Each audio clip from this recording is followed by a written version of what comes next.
वहाँ प्रॉब्लम ही प्रॉब्लम था, सामने तो मौत थी, हुँ।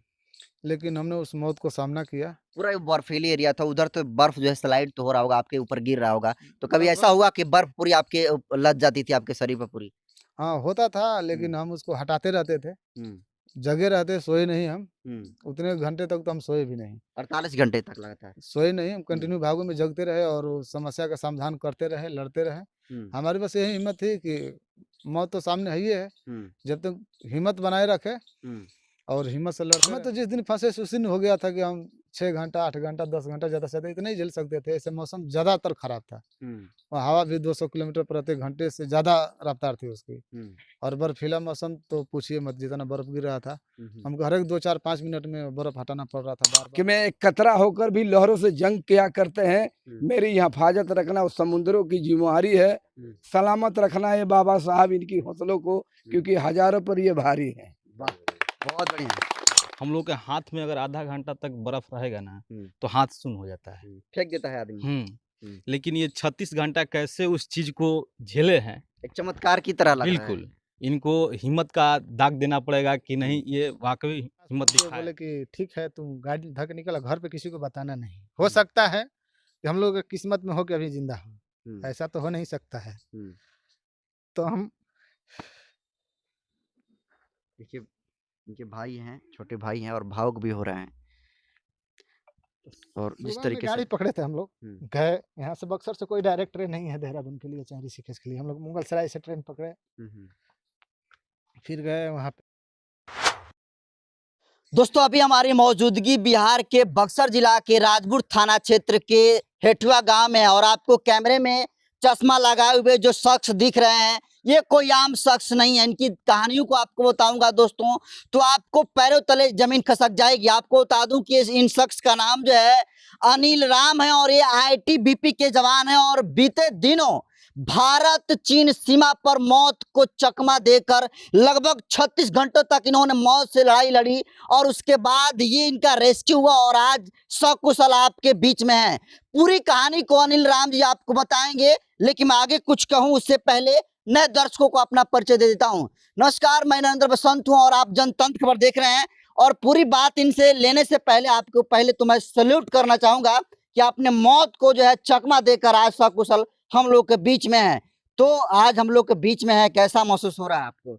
हमें तो जनता दर्पण और जनता खबर की तरफ जनतंत्र खबर। जनतंत्र खबर से हुँ, बहुत-बहुत धन्यवाद। हुँ, मैं अभी अपने गाँव वालों के बीच में और हुँ, हमारे जो दोस्त मित्र हैं उनके साथ में बहुत अच्छा ही महसूस कर रहे हैं। हुँ, अभी मैं ज़्यादातर 100% लगभग कवर कर चुके हैं। हुँ, अभी हम स्वास्थ्य से बढ़िया हैं, ठीक हुँ। हैं। बाकी वो पूरी कहानी आप दर्शकों को बताइए, जो तमाम वीडियो देखने वाले लोग उनको बताइए कि ये आखिर आपने क्या ऐसा कर दिया, मौत को कैसे चकमा दिया आपने? हमने वहाँ मौसम खराब होने की वजह से आपकी पोस्टिंग कहाँ थी? मैं उत्तराखंड चाइना बॉर्डर में पेट्रोलिंग में निकले थे 1 महीने के लिए। हुँ, वहाँ लगातार कंटिन्यू भागों में हमारी पेट्रोलिंग चलती रही। हुँ, लगभग सिंगरुला लाह के ऊपर हम चढ़े जब, हुँ, तो हुँ, वहाँ मौसम खराब होने के कारण हुँ, हुँ, हम फँसे। हुँ, अगर इंतज़ार किए 1 डेढ़ घंटे कि आधा घंटे, 1 घंटे में मौसम साफ़ हो जाएगा तो हम आगे बढ़ेंगे, हुँ, हुँ। लेकिन तो ऐसा आप हुआ लोग नहीं। जो है टीम में चलते होंगे ना सर? हाँ, सारे साथ में चल रहे तो थे। कितने लोग एक टीम में आप लोग निकलते हैं? हम 20 जवान थे हुँ, और हमारे साथ ही सहयोगी थे जो 24 लोग थे। हुँ। उनके साथ चले हम। मौसम जब खराब होता है तो कोई आगे पीछे दिखता तो नहीं है। टोटल मतलब कितने लोग निकले थे एक साथ आप लोग? हम 42 आदमी थे 42 लोग टोटल। एक साथ आप लोग निकले थे। जी, तो आप लोग की दूरी क्या रही होगी जब निकले थे आप लोग? साथ में थे लगभग या फिर साथ ही चलते हैं। मौसम खराब होता है तो थोड़ा आगे पीछे होते रहते हैं। हुँ, बर्फीला इलाका है, हुँ, तो मौसम खराब होने की वजह से हम आगे पीछे हुए। हुँ, इस वजह से हम रास्ता हमारे को पता पहले से नहीं था, हुँ। किस हम जगह पर भटक आप गए। लोग निकले थे? हम मुनस्यारी से निकले थे, हमें जोशीमठ आना था हुँ, पेट्रोलिंग करके। हुँ, लगभग 1 महीने का वो पेट्रोलिंग था। हुँ। तो फिर जब आप निकले तो क्या हुआ रास्ते में आपके साथ? जो भी था, जो हमारा टास्क था वो पूरा हो चुका था, हुँ, बस हम वापिस कर रहे थे। हुँ, तो रास्ते में मौसम खराब होने के कारण हुँ, हम वहाँ रुके, होल्ड हुँ, किए कि 1-2 घंटे में मौसम खराब हो गया, लेकिन कंटिन्यू भागे में मौसम खराब चलता रहा 36 घंटे तक। हुँ, लगभग 48 घंटे बाद हुँ, हमने वहाँ से हमारे अधिकारीगण, हम्म, आईटीबीपी के जवान, हम्म, आर्मी जवान, एयरफोर्स हम्म। जो भी थे हमारे को रेस्क्यू किए। ये बताइए आप लोग तो 42 लोग निकले थे, आप अकेले कैसे फँस गए? मौसम खराब होने के चक्कर हम मौसम खराब होने की वजह से रास्ता भटक गए। हुँ, रास्ता का पता नहीं चला, जब ज़्यादा जैसे ज़्यादा मौसम खराब होती है तो वहाँ जो हुँ, चलने वाला रास्ता वो बंद हो जाता है, हुँ, इस वजह से। हुँ। ये बताइए 48 घंटा आप क्या-क्या 48 घंटा में प्रॉब्लम फेस किए आप? थोड़ा-सा बताइए दर्शकों को। वहाँ प्रॉब्लम ही प्रॉब्लम था, सामने तो मौत थी, हुँ। लेकिन हमने उस मौत को सामना किया। पूरा ये बर्फीली एरिया था, उधर तो बर्फ जो है स्लाइड तो हो रहा होगा, आपके ऊपर गिर रहा होगा। तो कभी ऐसा लगभग हुआ कि बर्फ पूरी आपके लद जाती थी आपके शरीर पे पूरी?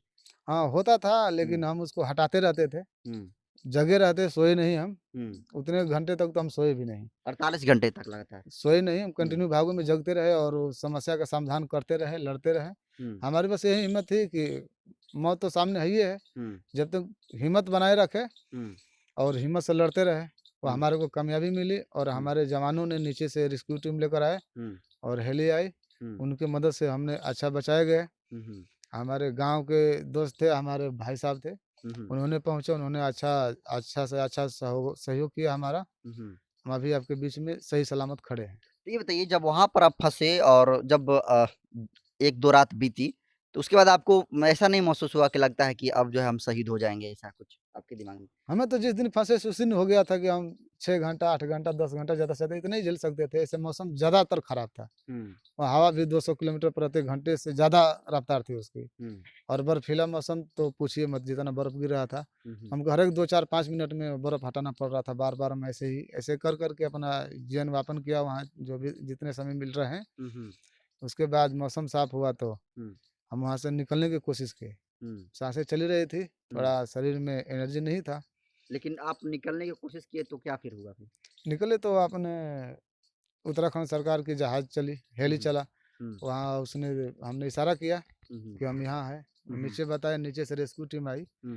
हमारे को रेस्क्यू की। तो ये सर कपड़ा क्या था आपके पास जो अब आपको 48 घंटे तक जो है मेंटेन करके रखा? जो हमारे पास गर्म कपड़ा मिलता है, हुँ, वो कपड़े का इस्तेमाल किया गया हमारे तरफ से। हुँ। हम पूरे तरह से कपड़े का इस्तेमाल किए। लेकिन कपड़े का भी तो एक लिमिटेशन होगा ना कि बस इतना देर तक वो इस तरह से आप पूरा होता नहीं रह रहता है, सकते। फिर कपड़ा तो कपड़ा ही होता है। हुँ, अगर थोड़ा-सा भी भीग गया हम चेंज कर देंगे, हुँ, उसमें तो हम बच नहीं पाते। हुँ, पूरा कपड़ा भीगने के बाद हुँ, देखते थे कि अभी हमारे को नुकसान पहुँचाएगा शरीर को। हुँ, हम तुरंत लगभग अंदर ही बैठे-बैठे हुँ, हुँ, कैसे भी अपना चेंज कर लेते थे। हुँ, हुँ, उसी हिसाब से हमने कार्रवाई किया हुँ, हुँ, और हिम्मत बनाए रखा हुँ, कि हमें कुछ होगा नहीं। हुँ, हमारे को इतना उम्मीद था कि हमें कुछ नहीं होगा। हुँ, हमने वहाँ अपने प्रेज़ेंट दिमाग का इस्तेमाल किया हुँ, हुँ, कि हम यहाँ हमको कैसे रहना है, हुँ। कैसे बचना है। तो उस आपने समय सारा हमें कपड़ा बदल लिया, तो हुँ, फिर आपको नहीं लगा कि अब मेरे पास कपड़ा नहीं बचा है? फिर कितना घंटा अगर और एक्स्ट्रा हो जाता तो फिर आपकी जान चली गई होती? अब ज़्यादा से ज़्यादा अगर 2, 4, 6 घंटा भी हो जाता तो हमारे पास कुछ ऐसा बचा नहीं था। जो हुँ, भी कपड़े थे, सारे क्लोथिंग थे, भीग चुका था। हुँ, तब तक रेस्क्यू टीम आ गई, हुँ, उन्होंने कपड़े-कूपड़े लेकर आए थे, हुँ, हुँ, चेंज कराए, हुँ, फिर हमको नीचे उतारे रेस्क्यू से, फिर हेली द्वारा हुँ, जोशीमठ से इलाज के दौरान हुँ, इलाज चलता रहा, इलाज के दौरान फिर देहरादून अपने हमारे बेस हॉस्पिटल है, वहाँ हुँ, एडमिट किया गया। हुँ, हुँ, वहाँ से हमारा इलाज अच्छा ढंग से चला। हुँ, हुँ। तो अभी कैसा महसूस कर रहे हैं आप? फिज़िकली कैसा महसूस कर रहे हैं? फिज़िकली अभी बहुत ही ठीक हैं पहले से, हुँ, हुँ, जो पहले की स्थिति थी उसके अनुकूल तो हम बहुत ज़्यादा ही ठीक हैं। हुँ, हुँ। हुँ, अच्छा आईटीबीपी आप कब जॉइन किए थे? मैं 2012 में किया था। और 2012 से इसी तरीके से आप इसी बर्फीली एरिया में आपका लोकेशन रहता था? नहीं, अभी मैं 20 से 23 तक लेह लद्दाख में रहा, हुँ, हुँ, बर्फीला इलाका है। हुँ, हुँ, अभी पिछले साल मैं पिथौरागढ़ में आया हूँ। हुँ, बाकी समय मुझको छत्तीसगढ़ रहा 3 साल, हुँ, फिर इलाहाबाद में रहे। हुँ, ऐसे पोस्टिंग होती रहती है, हर एक 3 साल पे चेंज होता रहता है, ऐसा कोई हुँ, बात नहीं। अभी कंटिन्यू गलती से आ गया होगा, हुँ, हुँ, हमने तो जो भरा था वो आया नहीं, हुँ, हुँ, लेकिन आज होता रहता है ऐसे ही हुँ, हुँ, फ़ोर्स में। जो ज़्यादातर प्लेन इलाका काटता है उसको ज़्यादातर स्टीम हार्ड कराया जाता है, हुँ, हुँ। तो ऐसे ही है। तो जो आप भी है। सोचिए कि अनिल राम जी जो है 48 घंटे तक जो है कितने जो है मौसम को जो है फेस करते हैं। वहाँ की तमाम जो है मौसम को देखते हुए जो बर्फ था, जो स्लाइड हो रहा था लगातार उसको फेस करते हुए 48 घंटे तक ये सर्वाइव करते हैं और आज सकुशल इनकी जो है आईटीबीपी की पूरी टीम जो प्रशासनिक टीम है, इनको जो है रेस्क्यू करती है और आज सकुशल हम सभी के बीच में। और एक जवान जो है लोगों की सुरक्षा के लिए कितनी जो है अपनी कुर्बानियां देता है, ये बेस्ट एग्जांपल है। क्योंकि अगर ये थोड़े से भी चालाकी नहीं दिखाते तो शायद हम लोग के बीच में नहीं होते। और आज देखिए अपने जो इनका निजी गांव है, जिसका नाम है हेठुआ है, हेठुआ में आए हुए हैं। देखिए तमाम लोग जो इनके सम्मान में खड़े हुए हैं। देखिए सारे लोग जो है दूर दराज से आए हुए इनके सम्मान में खड़े हैं। तो क्या नाम हुआ आपका? ये मेरा नाम सुभाष अम्बेडकर है। तो कैसे देख रहे हैं इनके इस बलिदान को? अजूबा देख रहे हैं। जब कभी सोचा भी नहीं गया था कितने घंटे के बाद इतनी बड़ी साहस हिम्मत जुटाकर उस आफत से बाहर निकल जाएंगे। हम लोग तो जब से सुने हम लोग तो उम्मीद ही छोड़ दिए थे। क्या लगता था एक सामान्य व्यक्ति जैसे आप ही हो, आप उतना देरी तक आप सर्वाइव कर सकते हैं? एकदम नहीं हो सकता था। फिर ये कैसे कर पाए? उनका अपना होश था, जुनून था, उस वक्त हालात झेल रहे थे। लेकिन वो बर्फीली जगह, वो उधर के लोग उधर के रहते लोगों का आदत बनी है, अपने आप को ढाल लिए हैं। और हम लोग गर्म जगह रहने वाले लोग हैं, उतने के बाद ठंडा बर्दाश्त नहीं करते, ठंडा देखे नहीं है, तो इसलिए महसूस होता है कि उतना हम लोग नहीं झेल पाएंगे।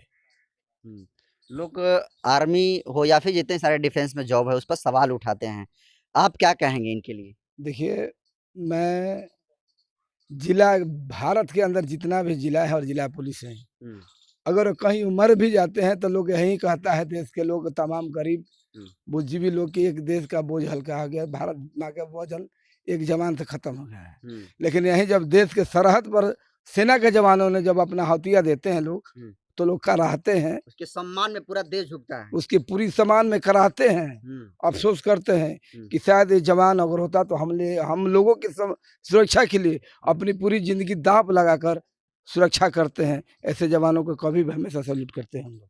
चलिए, क्या नाम हुआ आपका? जी, मेरा नाम सुभाष अम्बेडकर है और मैं इनकी सम्मान में 2 लाइन में बोलूँगा कि मैं कतरा होकर भी लहरों से जंग किया करते हैं। बहुत बढ़िया। मैं इनके जो हौसले के लिए कर रहा हूँ कि मैं एक कतरा होकर भी लहरों से जंग किया करते हैं। मेरी हिफाजत रखना उस समुद्रों की जिम्मेवारी है, सलामत रखना ये बाबा साहब इनकी हौसलों को, क्योंकि हजारों पर ये भारी है। बहुत बढ़िया।